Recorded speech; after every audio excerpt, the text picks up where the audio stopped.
तो ये देखिए हमारा पेशावरी नमकीन गोश्त तैयार है। बहुत ज़बरदस्त कलर इसका देखें, सिर्फ नमक से और जिंजर गार्लिक के साबित डाला है, कोई इसमें एफर्ट नहीं, कुछ नहीं। और टेस्ट में ये इतना लाजवाब बनता है जिसकी कोई हद नहीं।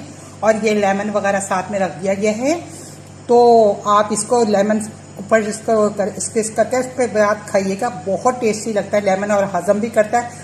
और ये बहुत हेल्दी रेसिपी है, इतनी हेल्दी रेसिपी है, इससे ज़्यादा हेल्दी रेसिपी मेरे ख्याल में शायद कोई नहीं होगी। और फिर भी अगर आप इसको खाना चाहते हो, उसके ऊपर काली मिर्च छिड़क के और फिर आप थोड़े से स्पाइसेस चाहती हो तो इस तरह से कर सकते हैं।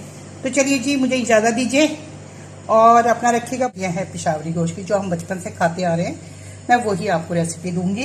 तो इसमें मैंने गोश्त को 1 किलो गोश्त है, जिसे मैं धो लिया, कुछ चिकना है कुछ सादा है।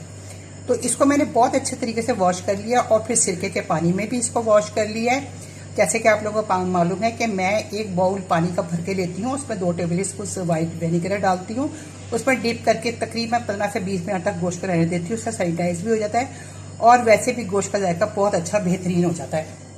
और अब मैंने ये गोश्त डाल दिया। अच्छा, इसको बॉईल करके एक पानी फेंक दीजिएगा आप।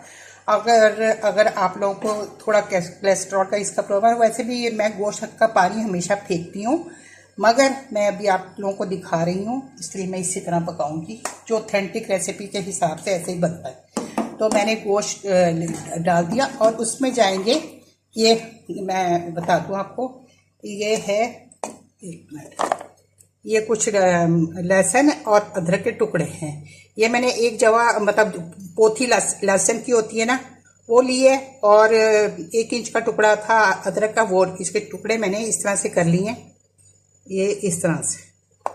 और ये लहसुन है, तो ये साबित ही जाएगा, कूट के या पीस के नहीं जाता, ये इसी तरह जाता है। और इसमें मैं डाल दूंगी 2 गिलास वाटर, और ये 1 घंटे तक हल्की आंच पे पकेगा इसमें। और इसमें जाएगा सॉल्ट, मैं 1 टीस्पून डाल दी हूँ इसमें। वैसे नमकीन गोश्त है तो वो लोग नमक जरा ज़्यादा तेज डालते हैं, मगर ये आपकी अपनी मर्जी है। इसमें बाद में लेमन वगैरह डाल, और इसके अंदर कोई स्पाइसेस नहीं डलते। अगर आप स्पाइसेस डालना चाहें तो फिर कुटी हुई काली मिर्च डाल दीजिएगा, बस। और इसके अलावा कोई ऑयल नहीं जाएगा, कुछ भी नहीं जाएगा।